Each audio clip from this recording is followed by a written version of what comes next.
Ok, boa noite, irmãos. Graças e paz. Agora sim estamos ao vivo, transmitindo para os irmãos.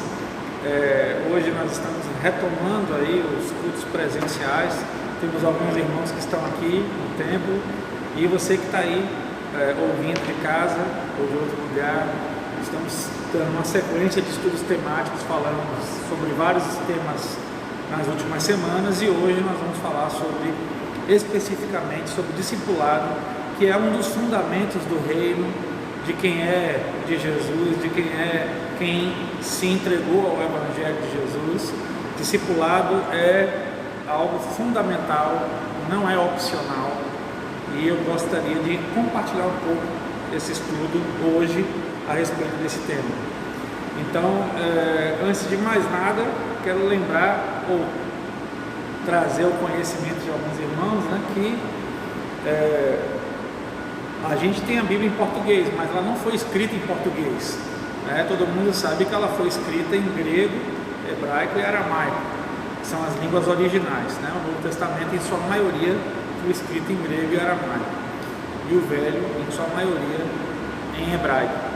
E no grego, a palavra discípulo e discipulador, ou mestre, tem uma pronúncia engraçada, interessante, O mestre ou discipulador é chamado de dáskalos, que é aquele que ensina, aquele que transmite, aquele que passa o conhecimento. E o discípulo é sempre aquele que é chamado de matetes, que é a palavra discípulo em grego. Então, o relacionamento entre discipulador e discípulo, ele está presente em toda a Nova Aliança, todo o Novo Testamento, desde o ministério de Jesus, aliás, pré-ministério de Jesus, ainda com João Batista.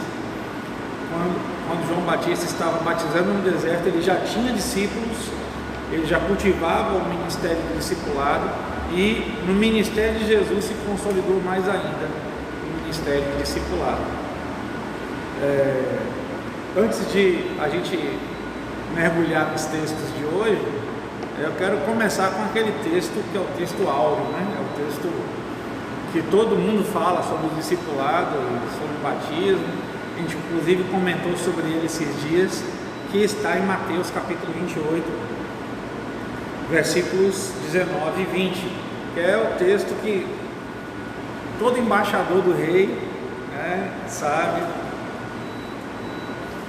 Na versão NVI, nova versão internacional, Mateus 28, a partir do versículo 19, diz assim: portanto, vão e façam discípulos de todas as nações, batizando-os em nome do Pai e do Filho e do Espírito Santo, ensinando-os a obedecer tudo o que eu lhes ordenei, e eu estarei sempre com vocês até o fim dos tempos.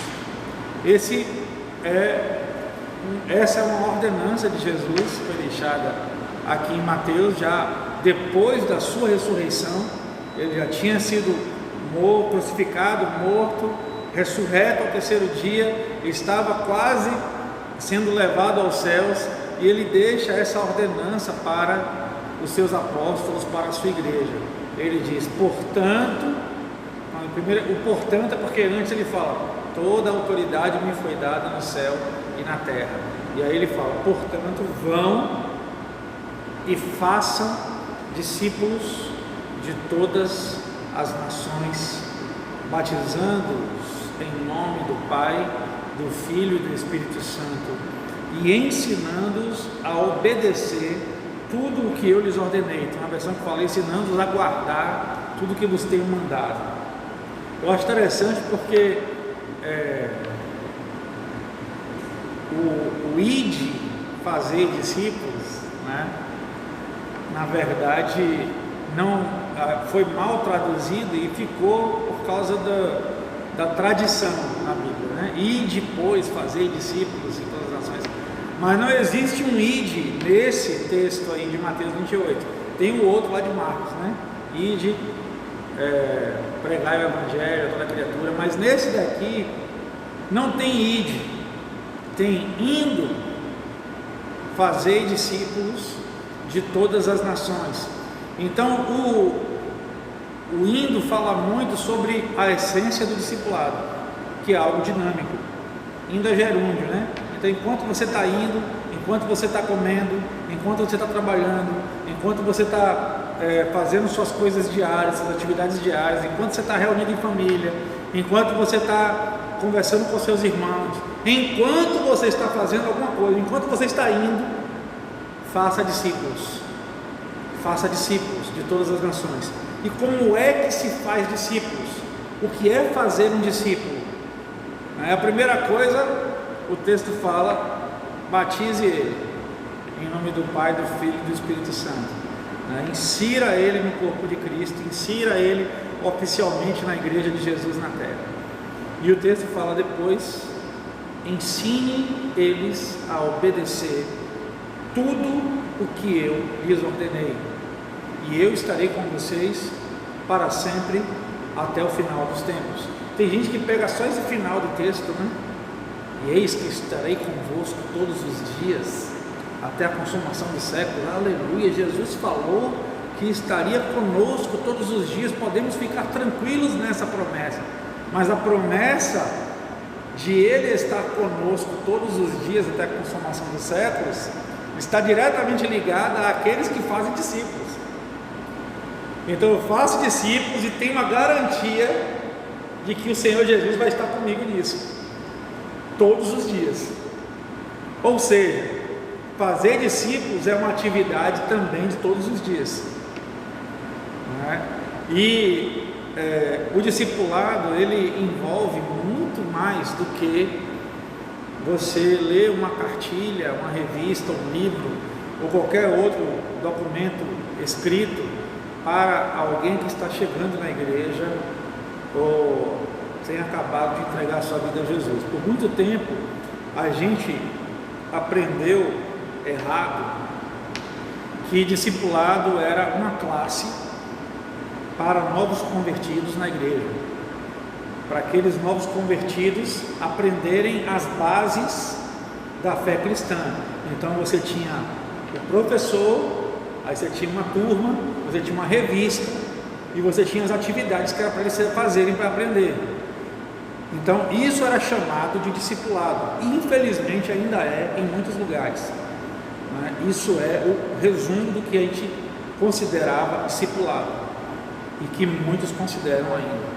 Mas o discipulado envolve muito mais do que isso. Não que isso não seja um pedaço do discipulado, a parte teórica também faz parte do que é discipular. Mas o discipulado, em primeiro lugar, ele não é apenas algo que deve ser ministrado, que deve envolver pessoas que estão chegando na fé em Jesus naquele momento. O discipulado é algo para toda a igreja. Todos devem ser discípulos. No dia que você não precisar mais de discipulado, Jesus vai levar você, porque você já está pronto, já está aperfeiçoado. Sempre dependeremos sermos discipulados uns pelos outros. Então o discipulado é um processo contínuo e permanente.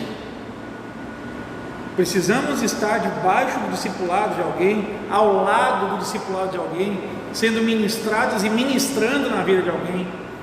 O amadurecimento na fé, o crescimento, vai nos fazendo apenas ter condições de fazer discípulos também.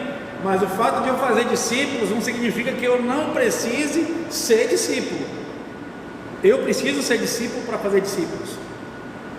É uma das condições do discipulado. Como é que eu vou discipular se eu não sei ser discipulado? Não é? E o interessante é que a gente, como eu disse, resumia o discipulado a uma classe de escola bíblica. E hoje a gente entende bastante, principalmente a gente que foi lá em Palmas e congressos de igreja, em células, em Águas de Lindóia, e experimentamos a convivência com igrejas saudáveis em células. Em particular, eu tive esse privilégio de conhecer igrejas que trabalham com pequenos grupos, que trabalham com células, que trabalham com grupos de discipulado, com MDA, e que é Ministério de Discipulado Apostólico, né, MDA, e todas as igrejas que levam a sério o discipulado fazem com que toda a membresia, todos os membros estejam conectados ao discipulado, de uma forma ou de outra. É o que se chama de, a gente aprendeu há algum tempo atrás, a expressão vida na vida. Não é? Discipulado é mais do que uma lição de revista. É eu, com a minha vida, andar com alguém e influenciar essa pessoa com a minha maneira de levar a sério ao Senhor, com a minha maneira de levar a sério a oração, com a minha maneira de tratar minha esposa, com a minha maneira de me relacionar com meus irmãos, de honrar as autoridades. Eu estou influenciando com a minha vida a vida de alguém. Eu estou discipulando alguém. O discipulado pode se dar sentado a uma mesa de pizzaria, pode acontecer no sofá de casa comendo pipoca. O discipulado pode ser fazendo uma caminhada e suando enquanto você discipula. O discipulado, ele não tem um local fixo, ele não tem um formato padronizado. Discipulado é eu, através da vida de Cristo em mim, moldar a vida de alguém semelhante a Jesus, fazer de alguém semelhante a Jesus, como Jesus está me fazendo semelhante a Ele. Tanto que isso está muito nítido na palavra, em alguns textos que eu queria compartilhar com vocês. Em Tito, eu queria que você abrisse sua Bíblia aí. Eu sei que você não costuma abrir muito em Tito, então talvez em Tito tem algumas teias de aranha que você precisa tirar agora quando você for abrir, tá? Então abra aí Tito.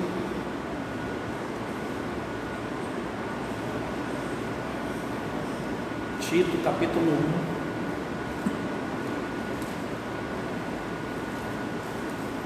1, versículo 4, a palavra de Deus diz.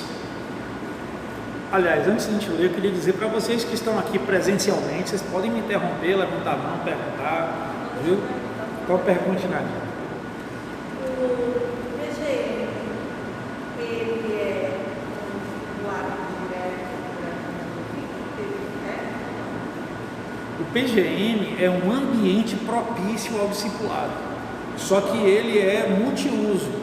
Então o PGM serve para o discipulado, serve para comunhão, serve para adoração, serve para interação entre os irmãos, serve para evangelismo, evangelizar alguém, trazer alguém para Jesus, para ouvir o evangelho de Jesus. Então o PGM é uma base da igreja, onde todas as funções da igreja são reproduzidas. O discipulado é uma das funções da igreja e é uma das funções do PGM. Lá pode acontecer o discipulado, mas o foco do PGM não é apenas o discipulado, é um dos fundamentos, é uma das bases. Se você tivesse uma casa com, sei lá, 5 pilares, e seu PGM fosse essa casa, um deles seria o discipulado, o outro seria o serviço, o outro seria a adoração, o outro seria o evangelismo, o outro seria a comunhão.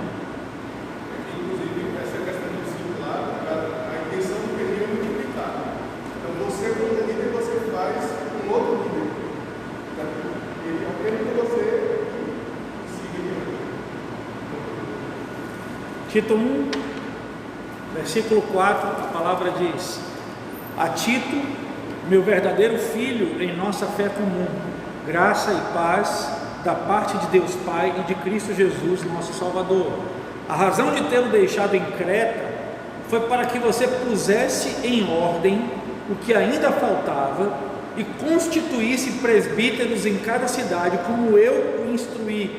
É preciso que o presbítero seja irrepreensível, marido de uma só mulher, e tenha filhos crentes que não sejam acusados de libertinagem ou de insubmissão.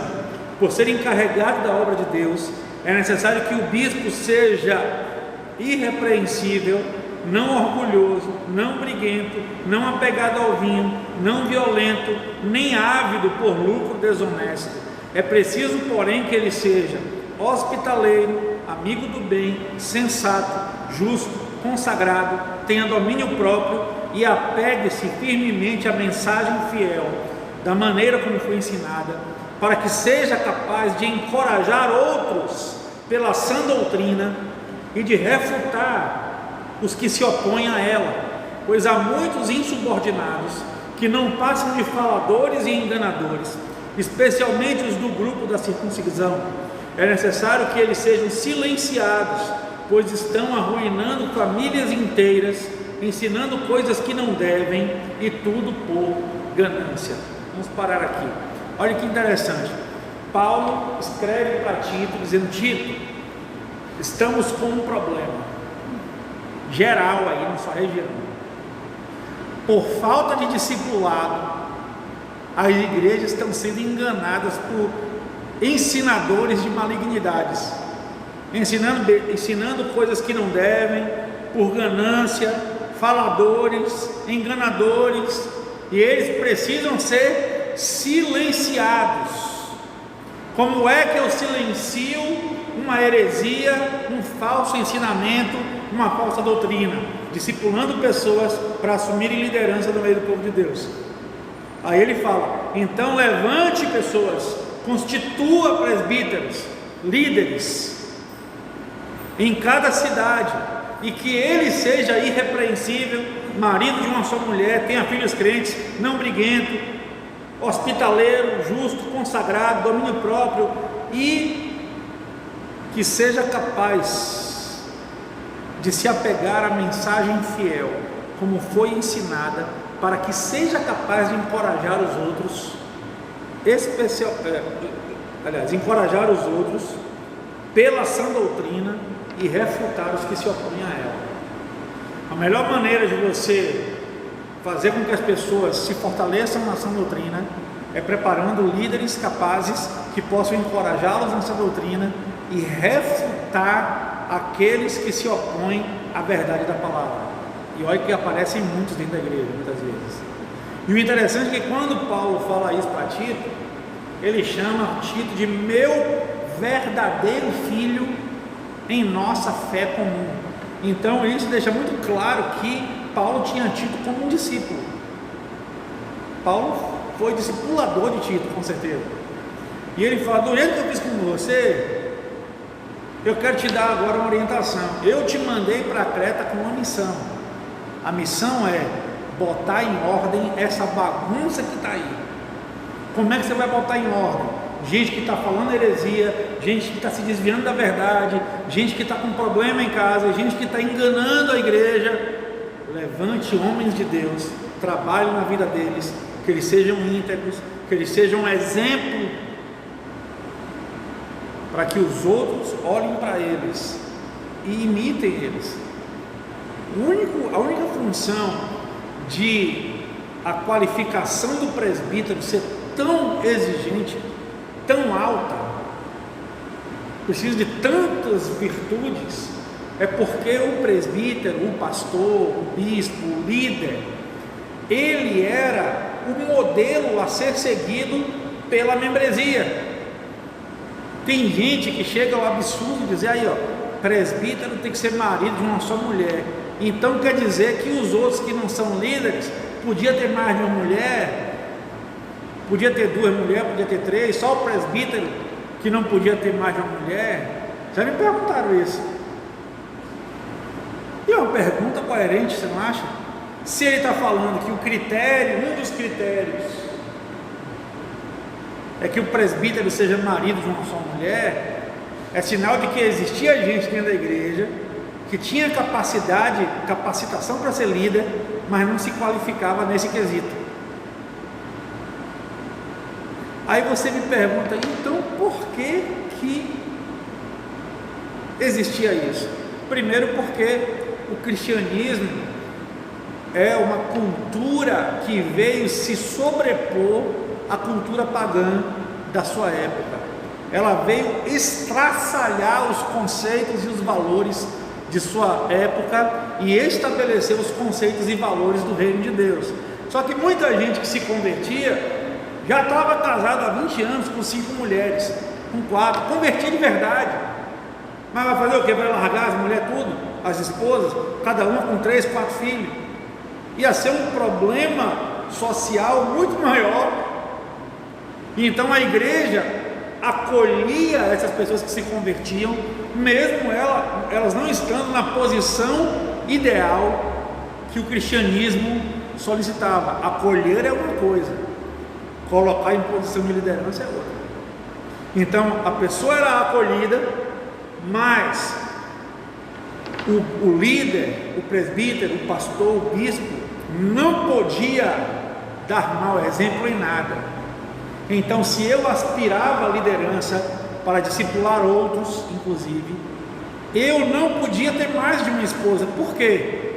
Porque os outros podiam? Não, porque eu era o exemplo dos outros. Então, quando um cara que tinha 2 esposas, 3 esposas, olhava para o seu líder, dizia: poxa, o padrão certo é aquele. O padrão certo, eu não estou no padrão certo. Então, o líder, ele aponta o padrão certo, ele aponta a sã doutrina, ele aponta os valores do reino. É função do líder, do discipulador, daquele que está discipulando os outros, mostrar corretamente os valores do reino. Se eu não tenho condições de apontar corretamente os valores do reino, eu não tenho condições de discipular. Por isso tantas exigências para quem liderava, porque era o exemplo, como Paulo diz para Timóteo, né? Ninguém despreze a sua mocidade, antes seja o exemplo dos fiéis, no trato, na pureza, no relacionamento com Deus, na fidelidade e várias outras coisas. Seja exemplo em tudo. E o ser exemplo não é para o cara dizer: poxa, eu sou bom mesmo, eu sou exemplo em tudo. É para que ele refletisse no outro, nos discipulados, naqueles que estavam sendo discipulados, o desejo de se tornarem mais semelhantes a Jesus, não se conformarem com o estilo de vida antigo que eles tinham. Então, quem liderava tinha que ser os mais parecidos com Jesus, para que os outros fossem incentivados a quererem ser parecidos com Jesus também, em toda a sua forma de viver. Então, o objetivo maior do discípulo é ser como Jesus, não é heresia não, irmãos. Abra sua Bíblia em Mateus 10. Mateus 10. Quando eu falo ser como Jesus, não é você virar Deus, não. É você ter o caráter de Jesus completamente implantado em sua vida. A natureza de Jesus. Oi.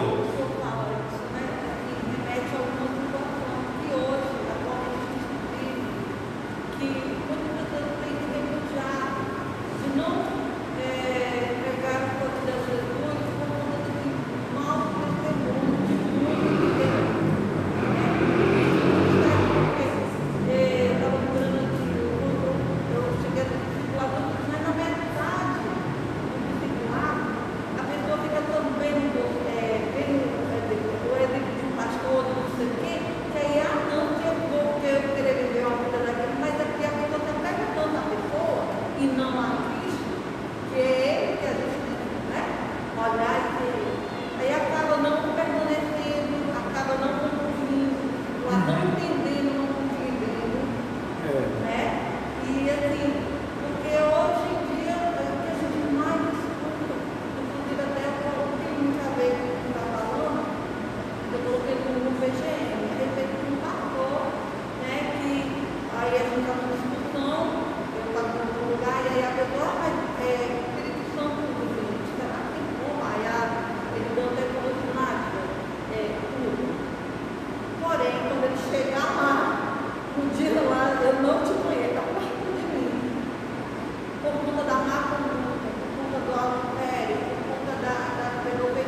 existem duas coisas distintas. A primeira é a nossa responsabilidade de expressar Jesus com a nossa vida. E isso sempre será cobrado pelo Senhor a nós enquanto estivermos aqui. Se nós não estamos revelando Jesus através da nossa atitude, da nossa vida, nós estamos falhando como discípulos. O discípulo precisa ser semelhante ao seu mestre. Se eu estou sendo divergente no meu temperamento, na minha atitude, no meu tratar as pessoas, eu não estou sendo discípulo. Eu não posso me apresentar como representante de Jesus ou como discípulo de Jesus se a minha conduta não é semelhante à do meu mestre. Essa é uma coisa, esse é um ponto. Eu preciso expressar Jesus. É uma responsabilidade que o Senhor Jesus cobra de todos aqueles que se posicionam como discípulo. Outra coisa é alguém usar o mau exemplo de uma pessoa que não está expressando Jesus para justificar suas escolhas erradas e dizer: eu não quero ser cristão porque fulano de tal é cristão e é horrível e não faz nada. Para ser um crente como esse eu preciso não ser. Isso é uma desculpa diante de Deus, porque se ele sabe como é ser crente, ser cristão, ser discípulo de Jesus, está vendo que o cara lá não está sendo, e ele se esconde atrás da irresponsabilidade do outro para não ser cristão, ele está sendo duplamente errado, porque a Bíblia fala que aquele que sabe fazer o bem e não faz, comete pecado. Então, se ele consegue discernir que o cara não está fazendo direito, é porque ele sabe como é que se faz direito. Então eu estou dizendo assim: eu não quero ser cristão para ser igual a ele. Então beleza, eu quero ser cristão para ser diferente dele, para ser como Jesus quer que eu seja. Eu nunca posso usar essa desculpa diante do Senhor. Eu disse: eu não fui crente porque eu vi um crente que não tinha nada de discípulo. O problema do crente lá, vai ser ele que vai estar com Deus. Agora a minha responsabilidade é: eu sei como é Jesus, eu preciso escolher ser igual a ele, independente de outras pessoas não quererem ser, né? A responsabilidade individual. Não sei se tem a ver com o que você falou, mas ok. Então Mateus 10, 24 diz: o discípulo não está acima do seu mestre, nem o servo acima do seu senhor. Basta ao discípulo ser como o seu mestre, e ao servo como o seu senhor. Se o dono da casa foi chamado Beelzebul, quanto mais os membros da sua família. Vamos avaliar esse versículo aqui. Jesus está falando para os seus discípulos: o discípulo não está acima do seu mestre, nem o servo pode estar acima do seu senhor. Aí ele fala: qual é o propósito do discípulo? Basta a ele ser igual ao seu mestre. O alvo do discípulo é chegar no mesmo nível de vida, de comunhão, de visão de reino, de intimidade com Deus, de caráter santificado que o seu mestre. E o servo ser cada vez mais semelhante na vida, na conduta, no posicionamento que o seu Senhor. E isso acontece exatamente no processo de discipulado, de andar junto. Então, o objetivo maior do discípulo não é ser semelhante ao seu discipulador. O objetivo maior do discípulo é ser semelhante a Jesus, que é de fato o mestre, que é de fato o Senhor, não é?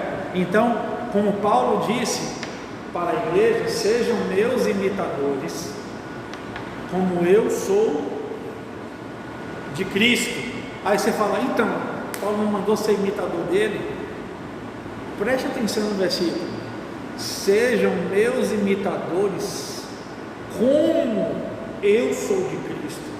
Tipo assim, me imite do mesmo jeito, me imite na forma de imitar a Cristo, me tenha como referência no quesito imitação de Cristo. Olhem para mim,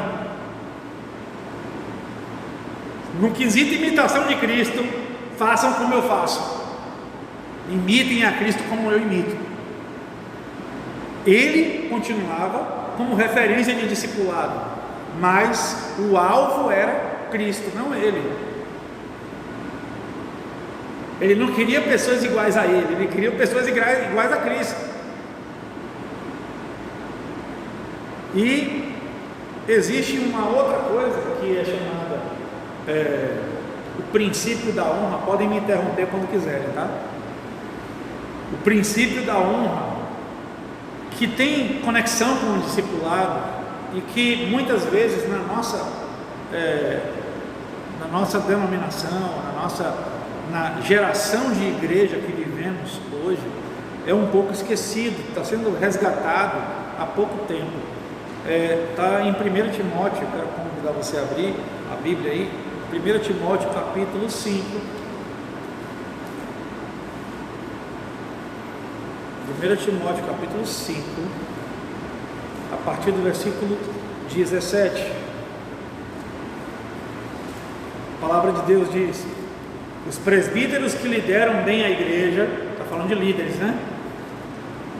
São dignos de dupla honra, especialmente aqueles cujo trabalho é a pregação e o ensino. Pois a Escritura diz: não amordace o boi enquanto está debulhando o cereal, e o trabalhador merece o seu salário. Não aceite acusação contra um presbítero se não for apoiada por 2 ou 3 testemunhas. O que ele está falando? Quando você está numa relação de discipulado, nessa relação tem que haver honra do discípulo para com o discipulador. É obrigatória a honra. O discípulo precisa aprender a honrar o discipulador, porque um dia o discípulo será discipulador, e ele, para ser honrado como discipulador, ele precisa passar na prova da honra primeiro. Aí Paulo a Timóteo já explica isso, né? Fala os presbíteros, e quando fala presbítero, está falando de liderança de uma maneira geral da igreja. Os presbíteros que lideram bem a igreja são dignos de dupla honra. Não são dignos de honra, não. São dignos de duplicada honra. Especialmente, ou seja, dentre todos os ministérios, dentre todos os níveis de liderança, ainda mais aqueles que trabalham com ensino e pregação, ou seja, discipulado. Aqueles que lideram discipulando devem ser dignos de dupla honra. E o texto continua dizendo: pois a Escritura diz: não amordace boi enquanto está debulhando o cereal, o trabalhador merece seu salário. E aí ele vai para o 19, dizendo: não aceite acusação contra um presbítero se não for apoiada por 2 ou 3 testemunhas. Até fórum especial o líder, o discipulador tem na igreja, diferentemente de qualquer outra parte da membresia. A palavra já diz: é acusação contra quem? É contra um líder? É contra um presbítero? É contra um pastor? É contra um discipulador? É contra alguém da liderança? Peraí, tem testemunha? Não, então não aceite acusação, salvo 2 ou 3 testemunhas confirmando. É interessante, isso é respeito e honra a quem é líder, a quem discipula. Eu tinha uma dificuldade muito grande de honrar quem exercia liderança. E uma vez eu estava numa igreja que eu era membro, adolescente, lá em Salvador. Talvez alguém que esteja assistindo aí saiba do evento que eu estou falando, né? Eu não vou dar muitos nomes, né? E aí era aniversário dessa igreja, mas a igreja que eu era membro era uma igreja bem pomposa, assim, conservadora, tradicional e tal, então tinha todo aquele cerimonial, era o aniversário da igreja, havia preletor, convidado, orador de fora, visitante, gente, autoridades da cidade, todo mundo lá, e eu ia tocar no culto de abertura do aniversário. Eu era o pianista da igreja, um dos pianistas, né? Eu era pianista, não, eu era tocador de piano, né? Pianista tinha outros lá, mas eu estava na escala dos que tocavam piano, e na escala eu fui escalado para o primeiro dia do aniversário da igreja. Aí eu peguei a roupa que eu achei a mais bonita que eu tinha, que era uma calça de moletom, uma camisa de moletom, um tênis berrante, e fui. Quando meu pastor me viu daquele jeito, ele quase teve um infarto. Ele nem falou comigo. Ele tinha um gabinete assim, ele me olhou do gabinete assim, mandou chamar o diretor de música. E o diretor de música veio falar comigo: Marcos, é o seguinte, o pastor falou que com essa roupa aí você não tocava não.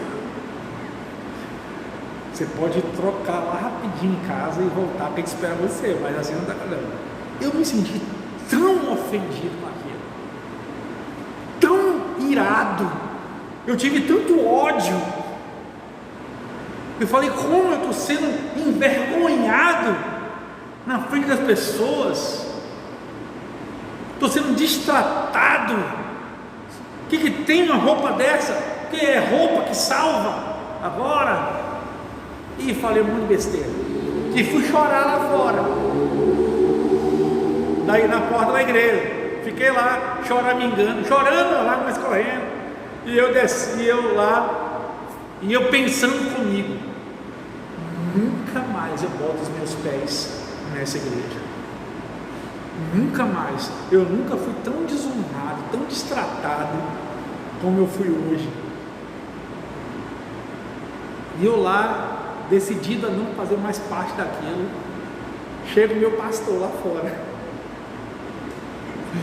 Coitado, eu amo tanto esse homem, amo muito, até hoje. Falei com ele ontem, inclusive.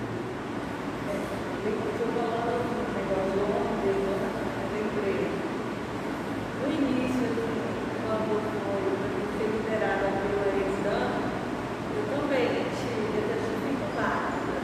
Só que eu falei: não, para, eu não quero mais líder, eu agora, calma, né?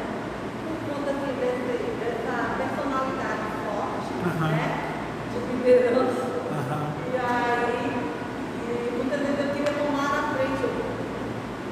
Eu tive que calma, porque quando eu menos pior que era algo, para mim era natural, porque eu normal, né? Fazia parte, e aí de repente não fazer, né? E tomara que eu estou na frente, não sou eu, né? E é complicado, né? É complicado. Deixa eu só terminar aqui, para quem está assistindo também não perder o fio da meada, que é interessante, Nádia, que quando o pastor chegou lá, eu estava lá chorando na entrada da igreja, que era uma entrada gigantesca, tinha umas escadarias, colunas e tal, e eu estava lá, encostado numa pilastra, lá, resmungando comigo mesmo, chorando. Acabou que ele chega, bichinho. Faltavam uns 10 minutos para começar o culto. Não dava mais tempo de eu ir em casa, trocar de roupa, voltar. Já estava perdido. Já estava. Aí ele pegou, veio para mim, falou: vem assim comigo, na direção. E eu, aqui assim. Aí ele veio, me abraçou, me deu um abraço daquele de urso. Né? Eu sou meu filho. filho, eu lhe amo muito. Me beijou a cabeça, mas com essa roupa não tem como, né? Rapaz, até o eu lhe amo, eu estava quase me derretendo, sabe? Quando ele falou com essa roupa, a raiva voltou todinha, né? Mas eu percebi que ele estava sendo amoroso, cuidadoso, mas a minha cegueira era que naquele momento era eu que devia estar honrando ele, eu que devia estar dando atenção a ele, eu que devia estar dando duplicada honra a ele, e não o contrário, esperando ele me honrar, ele me aceitar, eu que tinha que me submeter. Ele era autoridade sobre a minha vida ali, e eu endureci. Na hora que eu endureci, ele amorosamente ainda veio, né, para dar um abraço e dizer tipo assim: eu não tenho nada contra você, eu amo você, só não dá para ser desse jeito. Mas eu só vim aprender isso anos depois daquele dia, de entender o princípio da submissão à autoridade. Ele era meu discipulador, tanto que dizem que até hoje que eu prego parecido com ele, né? Peguei os trejeitos de pregar e tudo, né? A maneira como se fala, né? E no início era mais ainda. Mas assim, essa questão de você aprender a dar duplicada honra a quem está te discipulando, muitas vezes tendo que engolir sapo, muitas vezes tendo que engolir as palavras que você ia falar, muitas vezes dizendo amém na hora que você tivesse vontade de chutar o balde. E isso é maturidade, né? Tem gente que faz uma cara de baiacu. A gente teve até uma experiência esses dias, não foi, esposa? Com uma pessoa que nitidamente demonstrou que não sabe honrar outras, não é daqui da igreja não, mas a gente fez um favor com uma pessoa, e essa pessoa, mesmo estando sendo favorecida, e a gente não tinha nenhuma obrigação disso, durante todo o tempo que estávamos servindo essa pessoa estava com a cara desse tamanho,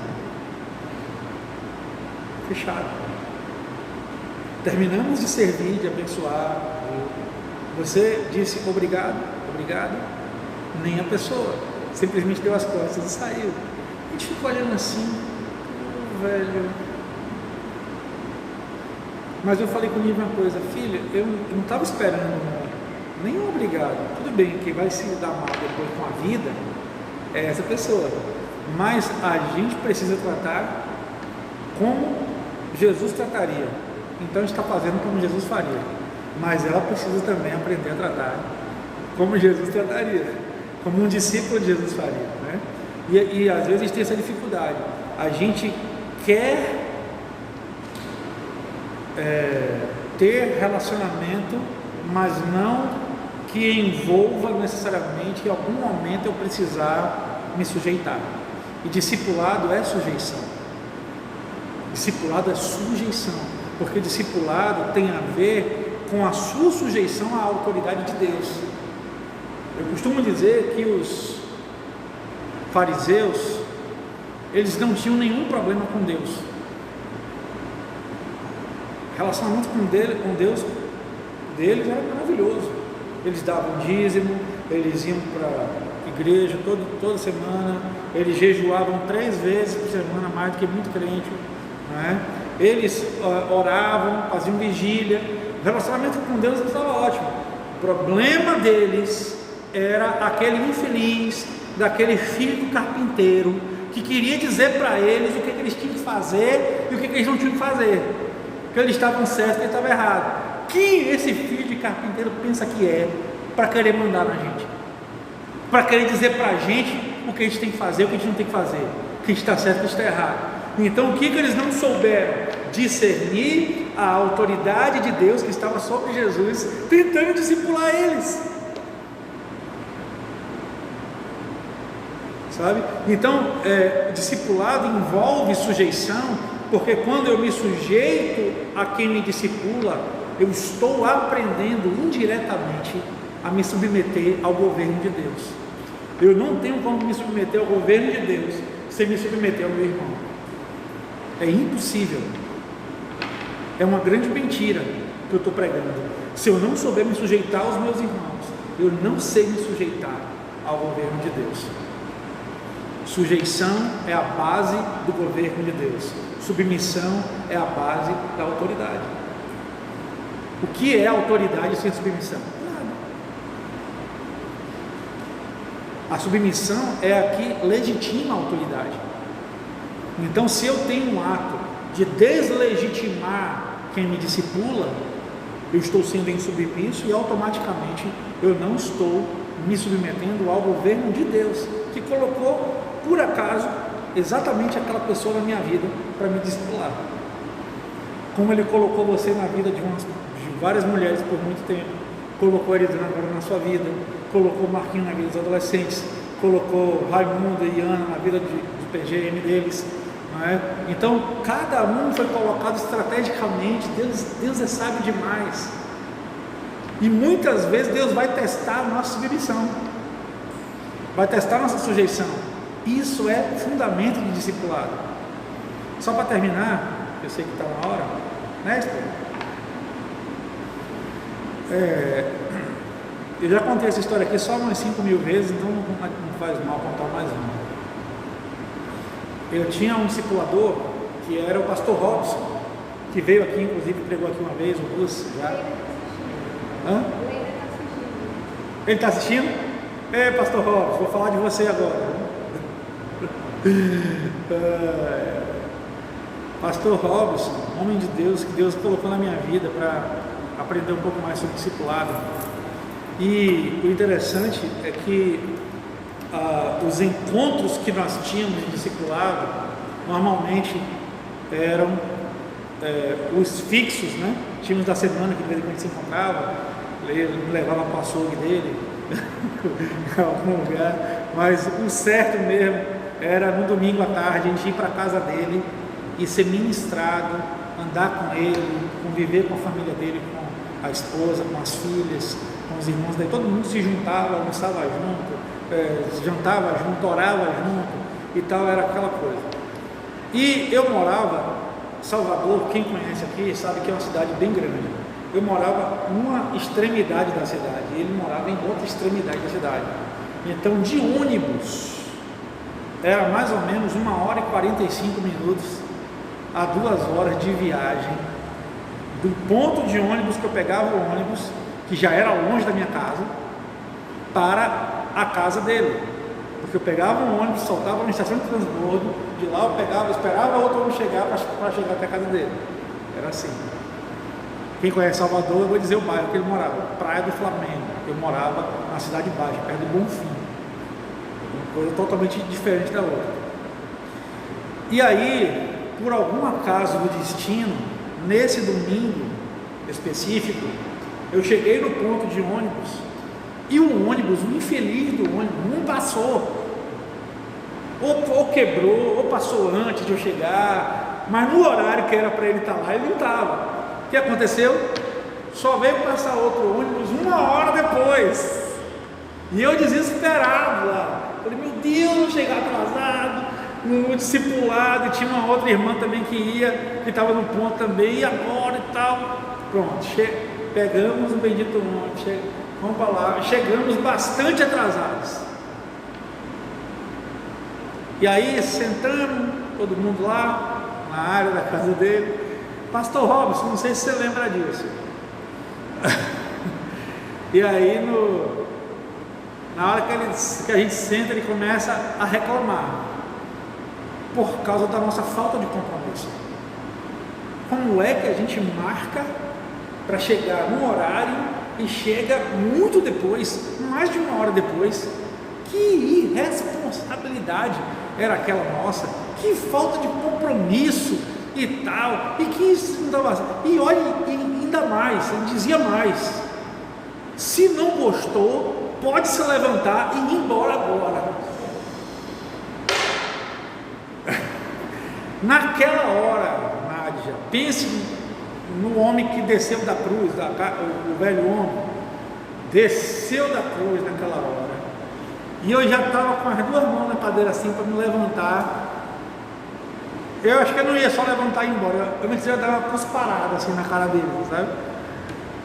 Dizer, pô, que esse cara não sabe nem o que eu passei para estar aqui, não sabe que não foi porque eu quis, que eu perdi o ônibus não passou, e eu sou culpado, estou sendo reclamado de uma coisa que não é culpa minha. Eu estava muito irado.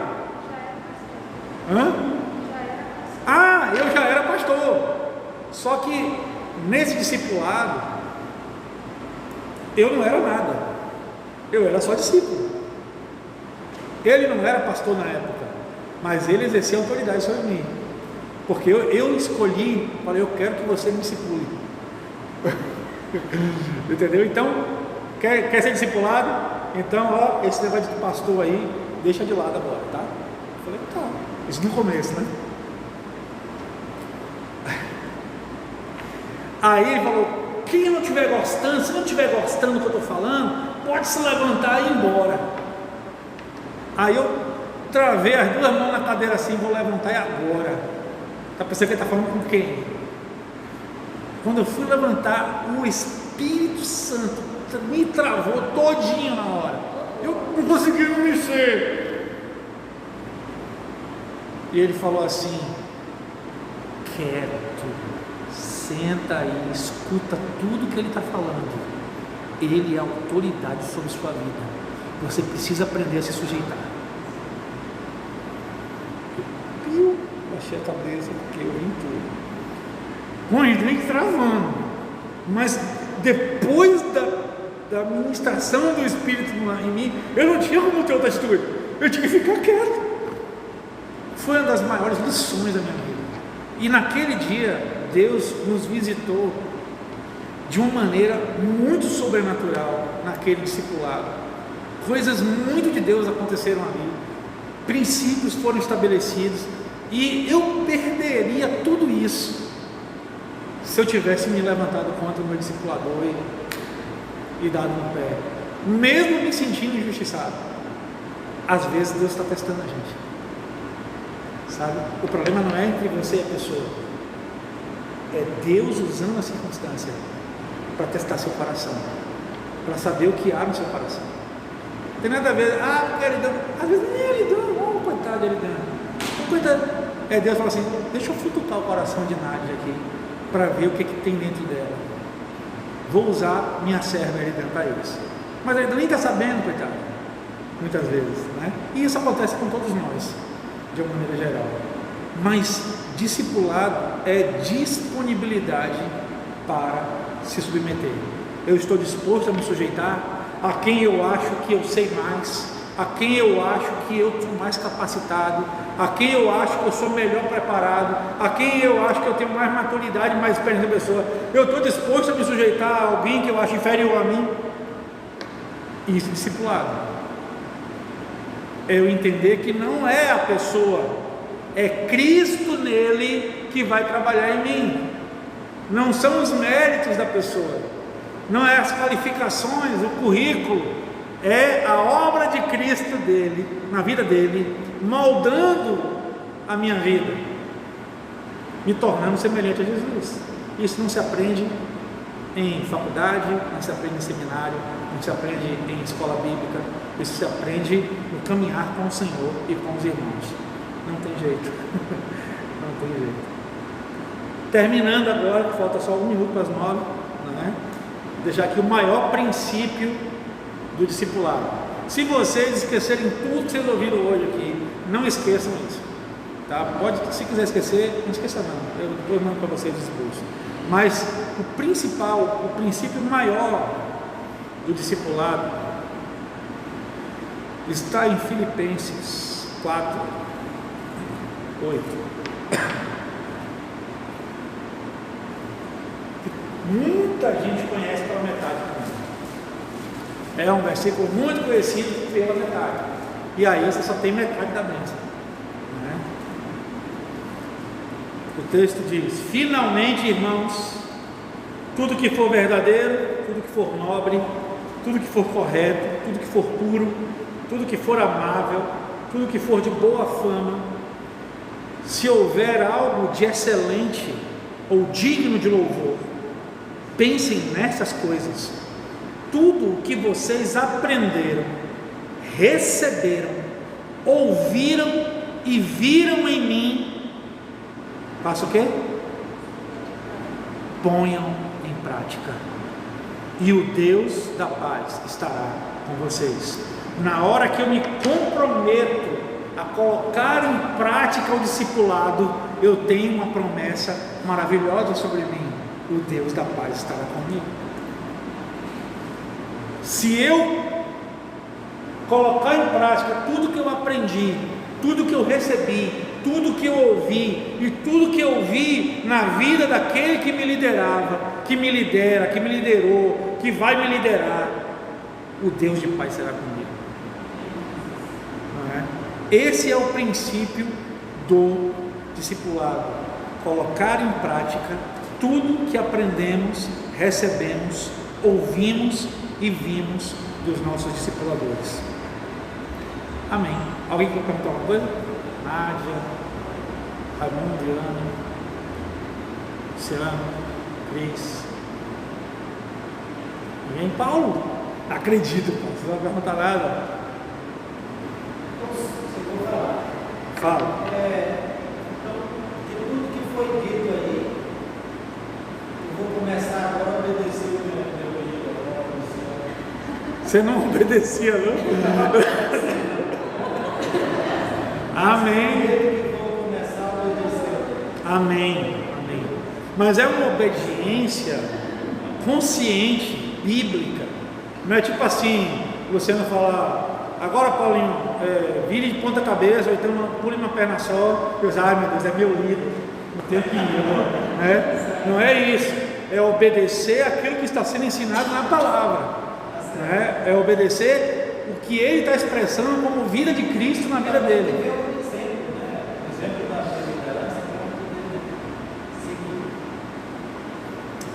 A nossa carne tem que morrer mesmo, é isso mesmo. A gente está aprendendo junto isso, né, Paulinho? Eu vejo aqui também que é algo que vai transformando, porque essa questão de obediência eu tenho desde o início, quando eu aceitei Jesus. E assim, como eu acho que a coisa foi definitivada, não sei como é, essa questão de horário foi muito peculiar. E foi acontecendo justamente com a minha primeira irmã, a pastora Eliane. E ela teve um atraso por conta de algum problema para ter que resolver. Ela chegou, aí eu já cheguei, poxa, tem quantas horas atrasadas, já foi o contrário. Aí ela falou justamente isso que o pastor falou: não, quando você dela, eu já tinha outro compromisso, tal. Nova convertida, nem tinha. Aí ela foi quando deu o seu horário, você pode se retirar. Foi sem brincadeira nenhuma. Quando eu tinha falado para o horário, quando deu o horário, ela pode se retirar. E o amor estava me retirei. Mas só depois, com nós duas, foi lá e conversamos, assim, foi algo muito maravilhoso, muito libertador. Mas assim, é algo que vai sendo tratado dia após dia, né? Cada situação. Então, assim, a minha oração para Deus transforma de dentro, primeiro para fora. Porque a gente às vezes quer que a coisa de fora seja transformada, mas eu não quero me transformar. Então não vai adiantar de nada. Eu nem vou perceber a transformação até do outro, porque eu não estiver transformada, né? Então, assim, essa questão vai ter muito. Agora mesmo eu vou vivenciar uma situação bem assim, de liderança mesmo, por conta da nova gestão da minha escola e tudo mais. E graças a Deus eu já conseguindo entender assim, não, é o Senhor, irmão, porque todas as, como é que tem aquela palavra de constituída por Deus, todos os governantes, né? Sim, toda a autoridade. Constituída por Deus, então se é constituída por Deus, por que não aceitar, né? É mais fácil. É verdade. Quem está já ouvindo já vai se despedir da gente, enquanto eu te falar aqui. E a gente vai continuar aqui, só para terminar orando. Deus abençoe vocês. Vamos ficar de pé, irmãos. Vamos orar.